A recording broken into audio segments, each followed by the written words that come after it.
Hello बच्चों, आज हम पढ़ेंगे क्लास 8 का सेकेंड चैप्टर जिसका नाम है land, soil, water, natural vegetation and wild life resources.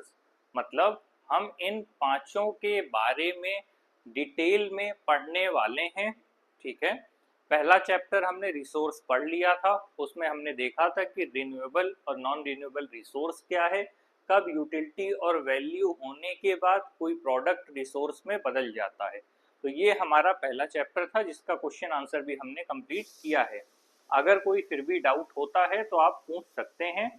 उसके बाद हम पढ़ रहे हैं लैंड, सॉइल, वाटर। हम एक एक को समझते हैं। एक्चुअल में जब लैंड की बात हो रही है तो क्या कहना चाह रहा है, ठीक है, और लैंड और सॉइल में अंतर कैसे आ रहा है। आप सिंपल वे में समझिए। अभी हम लेमैन लैंग्वेज में बात करेंगे जो हम डे टू डे लाइफ में यूटिलाइज करते हैं। ठीक है। लैंड का मतलब है जमीन। अब आप पृथ्वी की जो ऊपरी परत है, जो अर्थ की जो टॉप मोस्ट जो अपर सरफेस है, उसको जब आप देख रहे हैं तो ये सब की सब जमीन के अंतर्गत आ रही है। ठीक है, सब जमीन है। लेकिन सॉइल से फिर क्या मतलब है, क्योंकि जो लैंड है उसका यूटिलाइजेशन डिफरेंट होगा और हर जगह सॉइल नहीं हो सकती है भाई। क्योंकि अगर आप टोपोग्राफी की बात करेंगे, अलग अलग जगह जब आप देखेंगे, कहीं आपके प्लेन हैं, कहीं आपके प्लेटू हैं, कहीं आपके हिली रीजन है।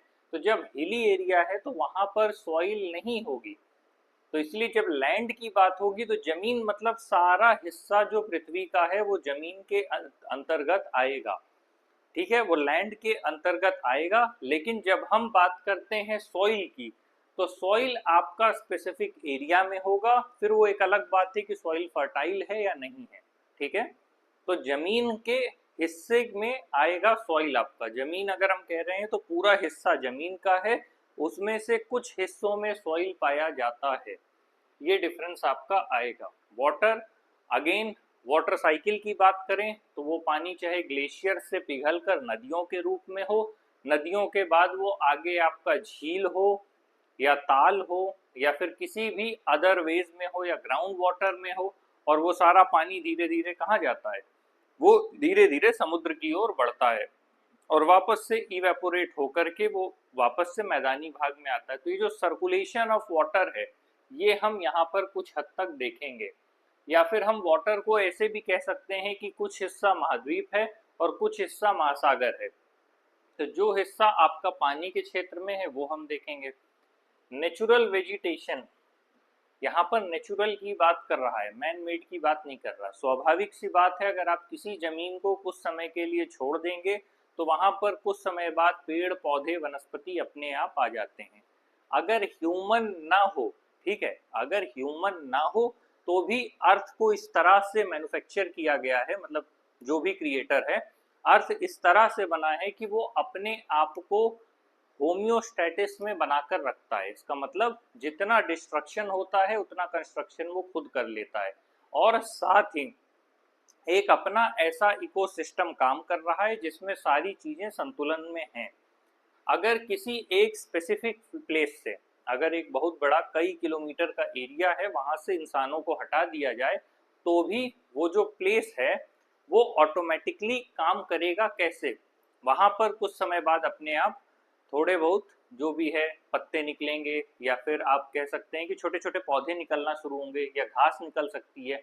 आसपास जब चिड़िया रहेंगी उसके बीज, अलग अलग चीजों के बीज लाके उसी जगह पे डालेंगी तो धीरे धीरे पेड़ निकलने लगेगा। जब अपने आप पेड़ होने लगेगा, घास है, पौधे है, तो हर तरह के जो इन वनस्पतियों की वजह से जो हर तरह के आपके पशु है, पक्षी हैं, वो अपने आप रहने लगेंगे। पेड़ है तो अपने आप लोग शरण लेंगे। तो अगर इंसान को आप हटा भी दीजिए तो एक तरह का इकोसिस्टम डेवलप हो जाता है फ्लोरा एंड फौना का। तो इसीलिए नेचुरल वेजिटेशन कहा जाता है। Natural vegetation and wild life resources, जहाँ पे लोगों को घर रहने को मिलेगा वहीं वो रहने जाएंगे। ठीक है, जहाँ आपको घर मिलेगा वहीं पर आप रहने के लिए जाएंगे। तो वाइल्ड लाइफ एनिमल्स के साथ भी सीधी सी बात है, जब उनको जंगल मिलता है या वैसी स्पेसिफिक कंडीशंस मिलती है तभी वो वहां पर अपने लिए शेल्टर ढूंढते हैं। तो अगर इंसान नहीं भी है, किसी तरह का हस्तक्षेप नहीं भी कर रहा है, कोई इंटरफियरेंस नहीं है, तो भी एक ऐसा इकोसिस्टम डेवलप हो जाएगा जिसमें नेचुरल वेजिटेशन होगा और वाइल्ड लाइफ रिसोर्सेज भी होंगे। ठीक है, तो ये हमारा एक मोटा मोटी ऑब्जेक्टिव है और इस तरह से हम चैप्टर को लेके आगे चलेंगे। क्या कह रहा है? In a small village of Tanzania, ठीक है, तंजानिया में, in a small village in Tanzania Africa Mamba, ठीक है, ये जगहों के नाम है, Tanzania, Africa, Mamba. Gets up very early in the morning to fetch water. मैंने क्या बताया था क्लास में कि बहुत सी ऐसी जगहें हैं जहां पर लोगों को प्रॉपर पानी भी नहीं मिल पाता है। ये जो पानी है उसका डिस्ट्रीब्यूशन अनइवन है, हर जगह अलग अलग मात्रा में पाया जाता है। कहीं पर ग्राउंड वाटर है, कहीं पर अपर सरफेस में रनिंग वाटर ज़्यादा है, और कहीं पर वाटर की इतनी स्कैर्सिटी है कि लोग डेली यूटिलाइजेशन में नहीं ला पाते हैं, या फिर पानी तो है लेकिन पीने योग्य नहीं है। आप उससे कपड़े धुल सकते हैं, आप उससे जानवर धुल सकते हैं, लेकिन आप उसे पीने में नहीं इस्तेमाल कर सकते। तो ऐसी जगहों पर जो भी लोग रहते हैं वो अपने मूल निवास स्थान से, या जो उनका ओरिजिन प्लेस है, वहां से दूर जाकर के पानी लेकर के आते हैं। तो अगेन वहां पर लोगों को जल्दी उठना पड़ता है पानी लाने के लिए।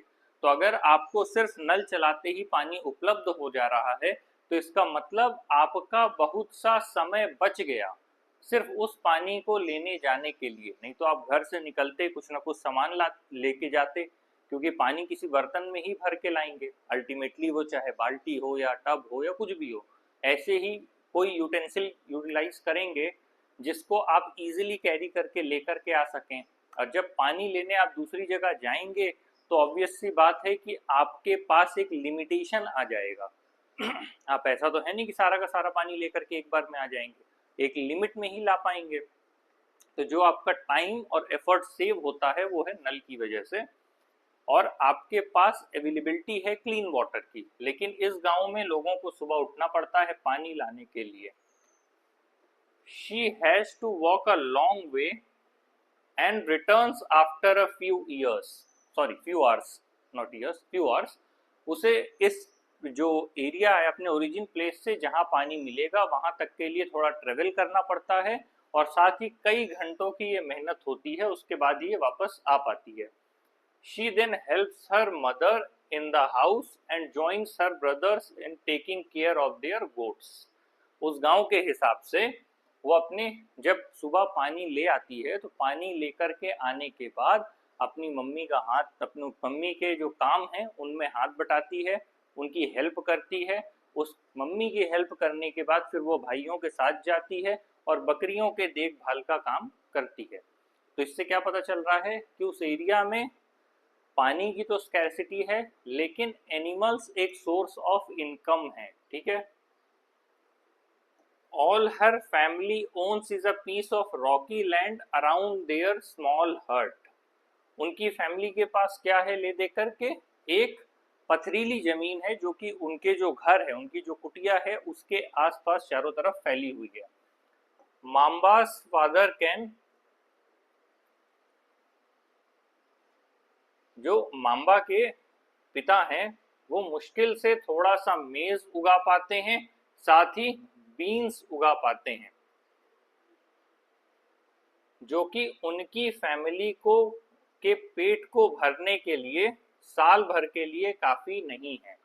तो अभी हमने क्या पढ़ा कि एक स्मॉल विलेज है, कहाँ का? तंजानिया का। तंजानिया कहाँ है? अफ्रीका में। वहां पर माम्बा नाम की लड़की की स्टोरी आपको दी गई है। ठीक है, तंजानिया अफ्रीका के छोटे से गांव की कहानी बताई गई है जहां पर माम्बा नाम की लड़की है जो सुबह उठती है और पानी भर के लेकर के अपने घर की दैनिक आवश्यकताओं की पूर्ति के लिए पानी लेकर के आती है घर। ठीक, जिस काम के लिए उसे घंटों का समय लगता है। उसके बाद वो अपने भाइयों की मदद करती है, किसमें? बकरियों के देखभाल के लिए। उसके बाद उसकी जो फैमिली है उसके पास एक छोटी सी जमीन है जो कि उसके घर के ही आसपास के एरिया में है। ठीक है, अब उसके बाद आता है उनके पास थोड़ा सा मेज और बीन्स है जो कि साल भर अपने पेट को भरने के लिए काफी नहीं होगा। तो ये थी अब तक जो हमने पढ़ा, वो माम्बा की कहानी थी। ठीक, अब हम पढ़ेंगे पीटर की। अब हम दो अलग अलग जगह की स्टोरीज पढ़ रहे हैं, इसको थोड़ा ध्यान दीजिएगा। ये जो पहली स्टोरी थी हमारी वो तंजानिया अफ्रीका की थी, वो माम्बा की कहानी थी। अब जो दूसरी कहानी है वो पीटर की कहानी है। वो कहाँ रहता है? Heart of the sheep rearing region in New Zealand.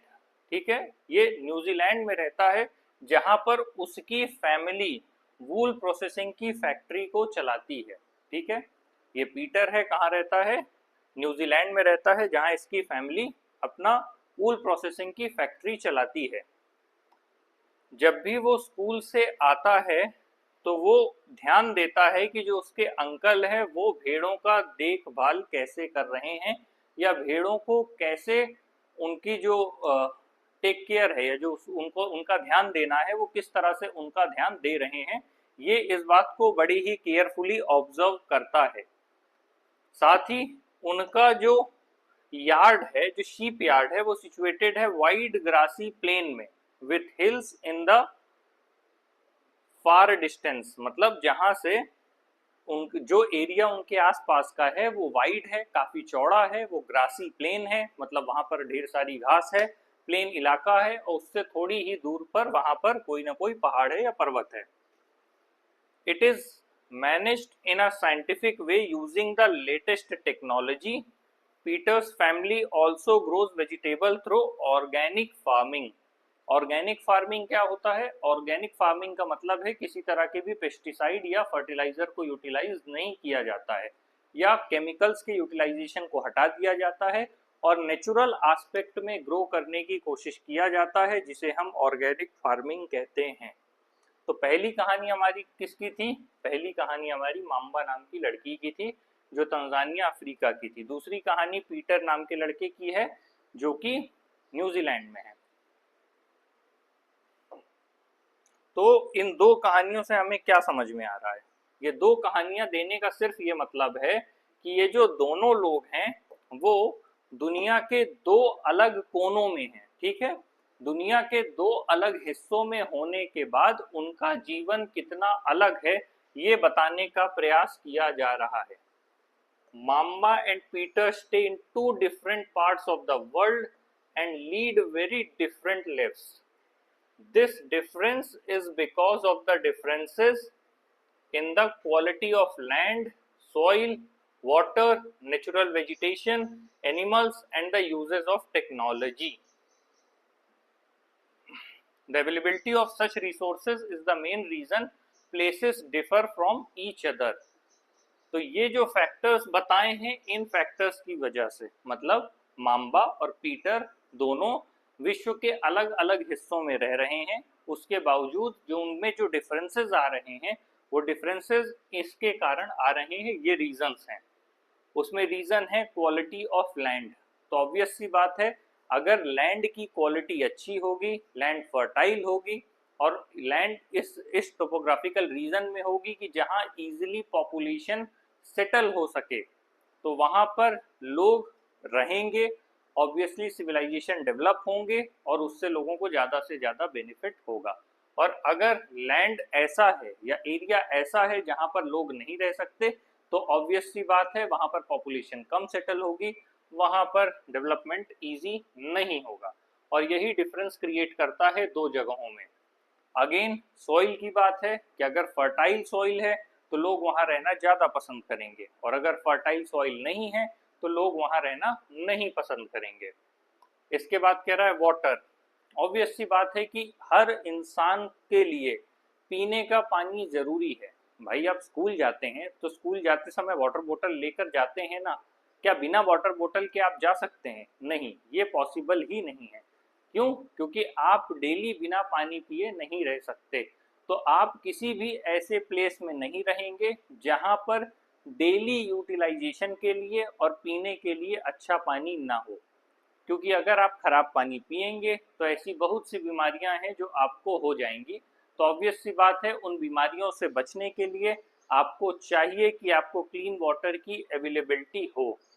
तो इसीलिए वाटर एक मेजर रोल प्ले करता है। साथ ही आप ऐसी जगह नहीं रहना चाहेंगे जहां पर हर कुछ समय बाद बाढ़ आ जाती हो, या फिर ऐसी जगह जहां सुनामी आ सकती हो, तो ऑब्वियस सी बात है आप नहीं रहेंगे। वाटर की जरूरत भी है, बिना वाटर के आप रह भी नहीं सकते, और जरूरत से ज्यादा पानी भी हो तो भी वो आपकी सेहत के लिए अच्छा नहीं है। Again, natural vegetation, animals and the uses of technology. अगर टेक्नोलॉजी हमारी डे टू डे लाइफ में है तो हमारे बहुत से काम आसान हो जाते हैं। आप मान लीजिए कि अगर आपको एक जगह से दूसरी जगह जाना है या कोई काम करना है, या मान लीजिए आपको अपने पशुओं के लिए चारा ही चाहिए, और उन चीज़ों के लिए अगर आपको सारा काम हाथ से करना पड़ रहा है तो आपको बहुत ज़्यादा समय लगेगा। बल्कि अगर वही आपके पास मशीन है तो वो काम आपका कम समय में हो जाएगा। इसीलिए टेक्नोलॉजी एक इम्पॉर्टेंट एस्पेक्ट है। उसके बाद हम आते हैं लैंड। अब हम एक एक रिसोर्सेस को देखना शुरू करेंगे। अभी तक हमने दो स्टोरीज, माम्बा और पीटर की स्टोरी पढ़ी, और उसके अकॉर्डिंग हमने आगे चीज़ों को समझने की कोशिश की। क्या क्या रिसोर्सेज हैं जो कहीं भी रहने वाले लोगों को इम्पैक्ट करते हैं। अब हम पहला हिस्सा देख रहे हैं, लैंड। लैंड सबसे इम्पॉर्टेंट नेचुरल रिसोर्सेज में आता है। भाई जमीन कोई बनाता नहीं है, ठीक है, जमीन पहले से बनी बनाई है, तो पहले से एग्जिस्ट करती है, तो इसे हम क्या कहते हैं, नेचुरल रिसोर्स। ये केवल 30% of the total area of the earth surface है, ठीक है। मतलब अगर आप पूरी पृथ्वी की बात करें, मतलब आप एक बार इमेजिन करिए कि यहाँ से लेकर के, चाहे वो अमेरिका, नॉर्थ अमेरिका हो, साउथ अमेरिका हो, रशिया हो, यूरोप हो, ऑस्ट्रेलिया हो, या आपका इधर कोरिया हो, मतलब अब सारे, अगर आप महाद्वीपों को या सारे देशों को एक बार इमेजिन करें तो आप सोचेंगे कितना लंबा विशाल एरिया है, मतलब कितनी दूर तक सिर्फ जमीन ही जमीन है। लेकिन समझने वाली बात है, ये केवल 30% है। कितनी? अर्थ सरफेस की 30% है, बाकी जगह पे पानी है या कुछ और है। तो अगर 30% में से भी सारी जमीन ऐसी नहीं है जो हैबिटेबल हो। हैबिटेबल का मतलब क्या है? अब अलास्का जैसी जगह अगर आप मैप में देख रहे हैं तो ऑब्वियस सी बात है कि अलास्का में रहने लायक सिचुएशन नहीं होगी। अब आप रेगिस्तान देख रहे हैं तो उस रेगिस्तान में वहां पर पॉपुलेशन ज्यादा नहीं है, लोग उस रेगिस्तान में रहना नहीं पसंद करते। मतलब क्यों रहेंगे? बात पसंद की नहीं है, बात जरूरत की है, क्योंकि वहां रहने पर बेसिक जो उनकी रिक्वायरमेंट्स हैं वो फुलफिल नहीं हो पाएंगी। तो वो क्या करते हैं, ऐसी जगह पर जाते हैं जहां पर उनको सारी सुविधाएं मिले। वो जगहें हैं प्लेन बेसिकली। और इसीलिए जो 30% टोटल आपका एरिया है अर्थ सरफेस का, जो कि लैंड है, वो हैबिटेबल नहीं है। तब सोचिए कि कितने कम में हम लोग रह रहे हैं, ये समझने वाली बात है। The uneven distribution of population in different parts of the world is mainly due to varied characteristics of land and climate. फिर वही बात आई कि क्योंकि जो लैंड का अनइवन डिस्ट्रीब्यूशन है, उस डिस्ट्रीब्यूशन के बावजूद भी हर जगह रहने लायक नहीं है, तो उस डिस्ट्रीब्यूशन के अकॉर्डिंग पॉपुलेशन देखने को मिलती है। लोग वहीं बसेंगे जहां उनको सुविधाएं मिलेंगी। तो अगेन वही बात आती है कि जो डिस्ट्रीब्यूशन ऑफ पॉपुलेशन है वो टोटली आपका किस पे डिपेंड करता है, वो लैंड की कंडीशन पे, वहां की टोपोग्राफी पर निर्भर करता है। The rugged topography, steep slopes of the mountains, ठीक है, low lying areas susceptible to water. तो बेसिकली अगर आप बात करें कि मान लीजिए टोपोग्राफी खराब है, आप जिस जगह रहते हैं वहां से अगर आपको स्कूल जाना है, मान लीजिए 4 किलोमीटर आपका स्कूल है, आपके दरवाजे पर वैन आई, आप वैन में बैठे और सीधे स्कूल चले गए, कोई दिक्कत नहीं है।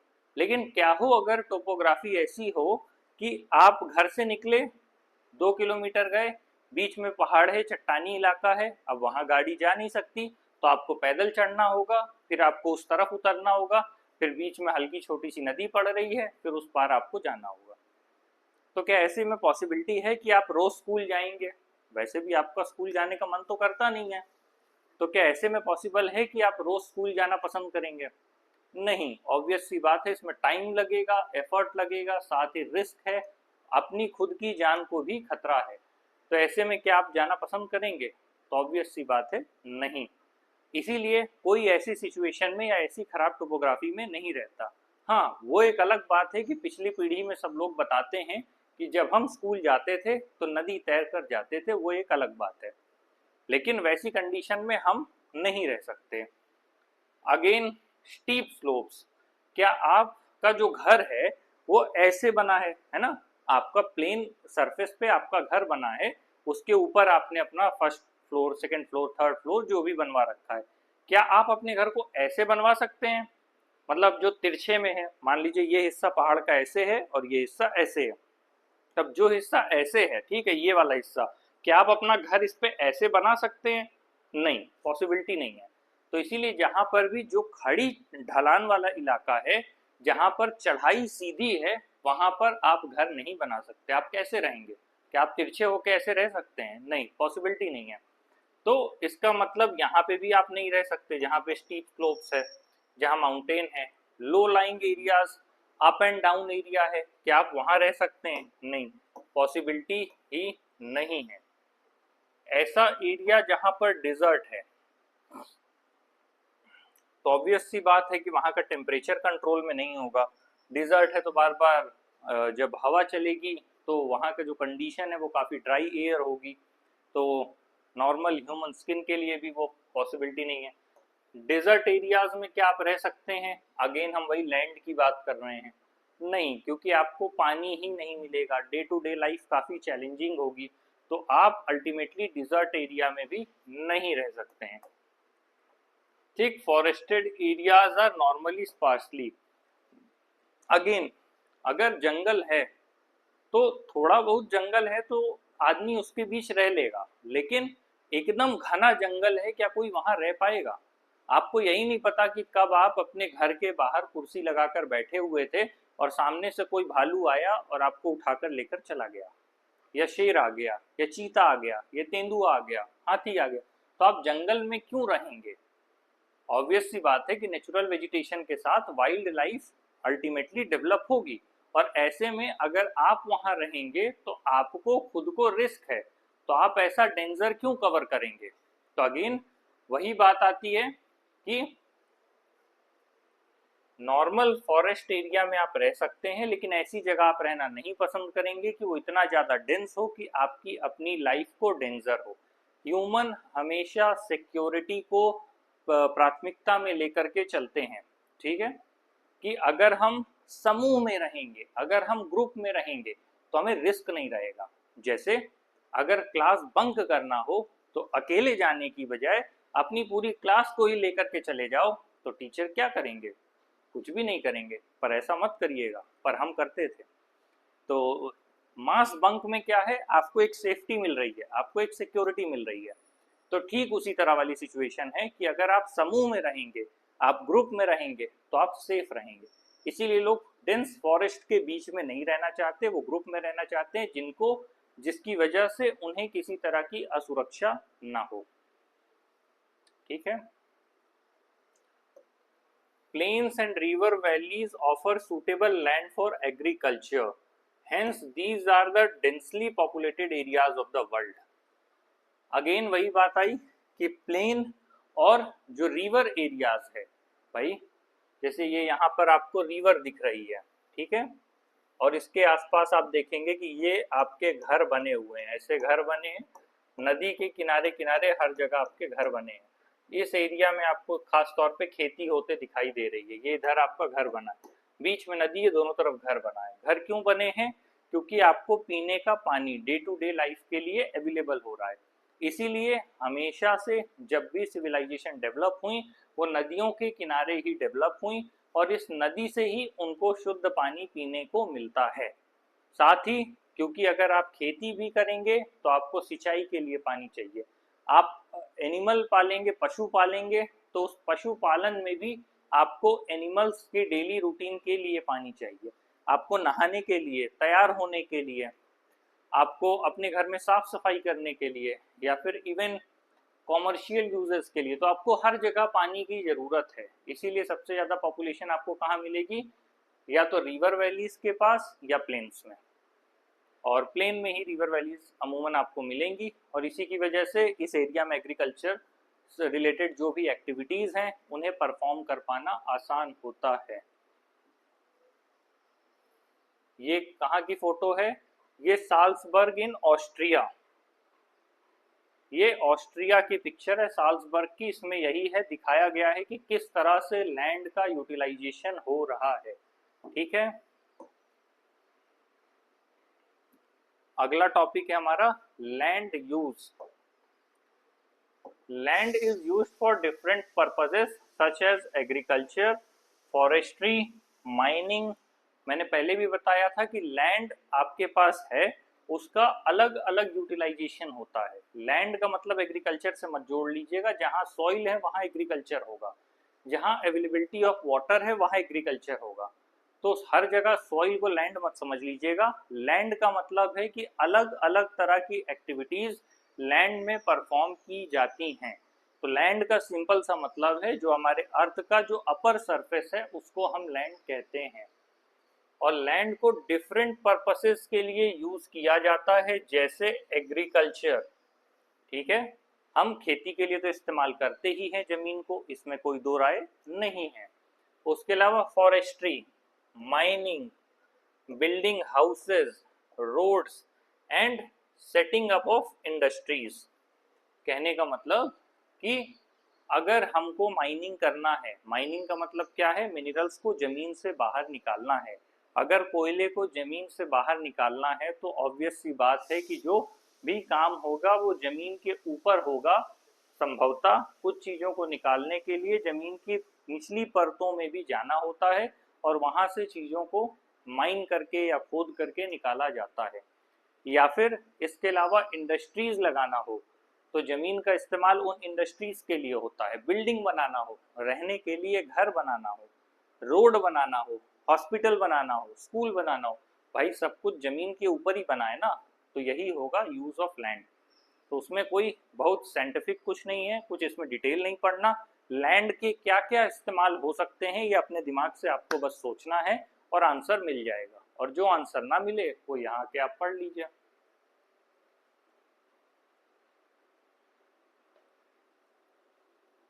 इसके अलावा इसी टर्म को हम लैंड यूज के नाम से जानते हैं। ठीक है, अब वही है कि जो भी व्यक्ति किसी तरह की इकोनॉमिक एक्टिविटी में इंगेज होगा वो लैंड का यूटिलाइजेशन कैसे कर रहा है ये जानने का काम आपको करना होगा। ठीक, अब जो यूज ऑफ लैंड है वो कैसे डिटरमाइन होता है, बाय फिजिकल फैक्टर्स। ठीक है भाई, किसी भी लैंड को आपको यूटिलाइज करने के लिए किस फैक्टर से वो डिटरमाइन होगा, topography, soil, climate, minerals and availability of water. भाई अगर आपको कहीं कॉमर्शियल यूज करना है, मान लीजिए आप कोई फैक्ट्री लगाना चाहते हैं, तो आपको सबसे पहले ये देखना पड़ेगा ना कि आसपास किस चीज का प्रोडक्शन हो रहा है, या क्या ऐसी चीजें हैं जो रॉ मटेरियल के तौर पर उपलब्ध हैं जिनको मैं अपनी फैक्ट्री में ला करके कन्वर्ट कर करके समाज को दे सकता हूँ या मार्केट में बेच सकता हूँ। तो ऑब्वियस सी बात है कि ये जो आपका लैंड यूज है ये टोटली डिपेंड करता है अलग अलग फैक्टर्स पे। ठीक है, आपका टोपोग्राफी हो गया। अब अगेन वही बात कि आप पहाड़ में ऐसी स्थिति है तो वहां पे अपनी फैक्ट्री तो नहीं डालेंगे, अपनी फैक्ट्री आप वैसी जगह ही डालेंगे जहां से आपको आसानी हो काम करने में, है ना। साथ ही हो गया आपका सॉइल, क्लाइमेट। अगेन वही बात कि अगर इतनी खराब स्थिति है कि किसी जगह पर लगातार बर्फ पड़ रही है तो क्या आप उस जगह पर रुकेंगे, आप नहीं रुकेंगे। बर्फ पड़ने वाली जगह पर आप काम कैसे करेंगे, या आप ऐसी जगह पे मान लीजिए कोई गार्डन खोल दें, पिकनिक की जगह खोल दें फॉर कॉमर्शियल पर्पस, क्या लोग वहाँ पर टिक पाएंगे, क्या लोग वहाँ पर विजिट करेंगे। तो ऐसे बहुत से फैक्टर्स होते हैं जो किसी भी काम को करने से पहले देखे जाते हैं। तो इसीलिए किसी भी जमीन के इस्तेमाल होने से पहले बहुत से फैक्टर्स हैं जिन्हें हम देखते हैं, उनमें से है topography, soil, climate, minerals and availability of water. Obvious सी बात है, जहाँ पानी नहीं है वहाँ लोग नहीं है, क्योंकि जहाँ पानी नहीं होगा लोग अपनी लाइफ को सरवाइव कैसे करेंगे? तो सिंपल सी बात है। लैंड कैन ऑल्सो बी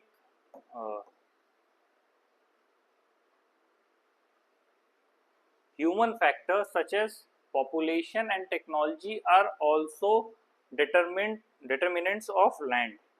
तो ऑब्वियस सी बात है कि पॉपुलेशन के अकॉर्डिंग, मान लीजिए किसी व्यक्ति को मार्केट खोलना है, तो अगर पॉपुलेशन है तब तो वो मार्केट खोलेगा, अगर पॉपुलेशन नहीं है तो वो मार्केट खोल करके क्या करेगा? ये समझने वाली बात है।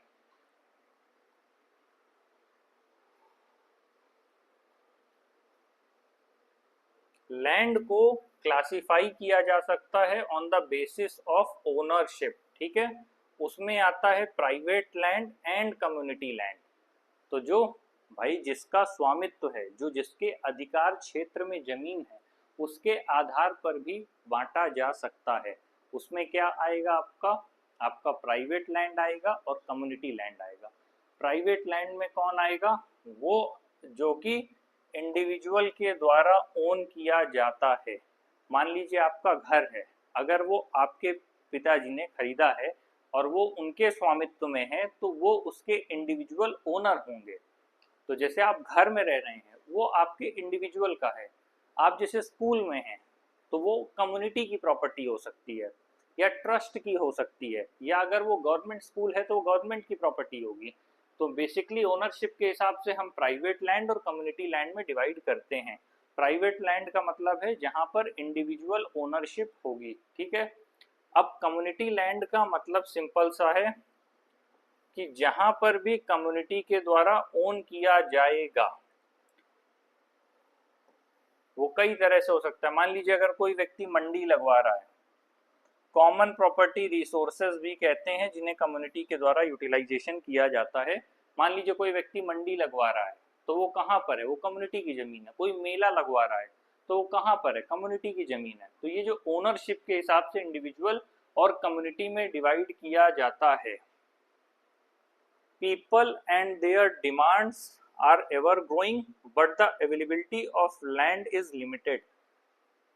तो जो लोग हैं, हम सब लोग हैं, उनकी जो मांग है वो निरंतर बढ़ रही है। लगातार हमारी डिमांड तो बढ़ रही है, लेकिन जो जमीन है वो तो सीमित है। भाई हम पॉपुलेशन बढ़ाते जा रहे हैं और रिसोर्सेज नहीं बढ़ रहे हैं, रिसोर्सेज लिमिटेड हैं। तो ऑब्वियस सी बात है कि एक लेवल ऐसा आएगा कि रिसोर्सेज के ऊपर पॉपुलेशन का ओवरबर्डन होगा, और जब भी ऐसी सिचुएशन क्रिएट होगी तो एक क्यूओस जनरेट होगा, इन्फ्लेशन जैसी सिचुएशन होगी। बहुत सी कंट्रीज की अभी भी वर्तमान में ऐसी स्थिति है। तो कहने का मतलब पॉपुलेशन भी एक फैक्टर है जिसे समय के साथ कंट्रोल किए जाने की आवश्यकता है। तो अगेन जो हमारी डिमांड्स हैं वो बढ़ रही हैं, लेकिन जो हमारे पास लैंड है वो लिमिटेड है, ठीक है। The quality of land also differs from place to place. हाँ, बात सही है, हर जगह की जो लैंड है उसकी क्वालिटी डिफरेंट है। इसीलिए आप देखेंगे जब आप पढ़ेंगे कि हर जगह अलग अलग तरह के पेड़ पौधे फल उगाए जाते हैं। उसका मेन रीज़न क्या है? उसका मेन रीज़न सिर्फ यही है। आप देखेंगे कि एक फल एक स्पेसिफिक एरिया में उगाया जाता है, लेकिन वो दूसरे स्पेसिफिक एरिया में नहीं उगता। ये डिफरेंस कहाँ से आ रहा है? ये डिफरेंस सॉइल से आ रहा है, ये डिफरेंस लैंड से आ रहा है, ठीक है। आप कभी कभी कहेंगे कि ये मिट्टी है वीर जवानों की, ठीक है। ये जो हौसला है, ये जो राष्ट्रवाद की भावना है, ये भी हर देश में अलग अलग है। एक देश के लोग हो सकता है युद्ध में माहिर हों और दूसरे देश के लोग युद्ध के प्रति वैसी भावना ना रखते हों। जैसे अफगानिस्तान में लोग पठानी की बात करते हैं कि जो पठान लोग हैं उनकी जो लड़ने की क्षमता है, जो कुशलता है, वो और लोगों से ज़्यादा है। या भारत में अक्सर गोरखा रेजिमेंट की बात होती है। तो अलग अलग जगह पे जैसे लैंड अलग होती है, उस लैंड से ही एसोसिएटेड लोग होते हैं। तो उसी तरह का खान पान, उसी तरह का कल्चर बनता चला जाता है। इसे डिटेल में समझना हो तो समाज और संस्कृति का एक वीडियो पड़ा हुआ है, वो आप देख लीजिएगा चैनल पर। People started encroaching the common lands to build up commercial areas, housing complex in the urban areas and to expand the agricultural land in the rural areas. Obvious सी बात है, जो जहां है वो जमीन के ज़्यादा से ज़्यादा इस्तेमाल कर लेने को लेकर के चिंतित है। मतलब ह्यूमन का ये बेसिक नेचर है, बेसिक डिज़ायर है कि वो ज़्यादा से ज़्यादा इनकम जनरेट कर सके। अगर वो रूरल एरिया में है तो वो चाहता है कि ज़्यादा से ज़्यादा खेती के लिए ज़मीन उपलब्ध हो, और अगर वो अर्बन एरिया में है तो वो चाहता है कि ज़्यादा से ज़्यादा बेटर एस्पेक्ट में वो अपने आसपास की जो ज़मीन है उसका यूटिलाइजेशन कर पाए, वो बिल्डिंग बनवा सके, वो अलग अलग मल्टी स्टोरी कॉम्प्लेक्स बनवा सके, उनका कॉमर्शियल यूटिलाइजेशन कर सके, ये उसकी कोशिश होती है। तो ठीक है, साथ ही ये रिफ्लेक्ट कर रहा है कि जो over the period of time हमारा जो यूटिलाइजेशन है उसमें काफ़ी डिफरेंस देखने को मिल रहा है। ठीक है, जो कल्चरल चेंजेस हैं हमारी सोसाइटी में वो भी आ रहे हैं धीरे धीरे, और इसके ही साथ लैंड से रिलेटेड डिफरेंट इश्यूज भी इसकी वजह से बढ़ रहे हैं। ऑब्वियस सी बात है कि जब आप अननेसेसरी किसी भी चीज़ को यूटिलाइज करेंगे तो उसकी वजह से कुछ ना कुछ प्रॉब्लम इंक्रीज होगी सोसाइटी में। ठीक है, तो इस समय लैंड के यूटिलाइजेशन को, चाहे वो रूरल एरिया हो या अर्बन एरिया हो, लोग ज़्यादा से ज़्यादा यूटिलाइज करने की कोशिश कर रहे हैं। लेकिन एक सिचुएशन ऐसी आएगी कि जब वो एक्सप्लॉयटेशन के लेवल पर आ जाएंगे तो वो अल्टीमेटली नेचर के लिए थ्रेट होगा। तो फिलहाल अभी आज के लिए इतना काफ़ी है, और अगर कोई डाउट है आप उसे पूछ सकते हैं। अगले क्लास में हम इस चैप्टर को डिटेल में आगे कंप्लीट करेंगे। Thank you very much.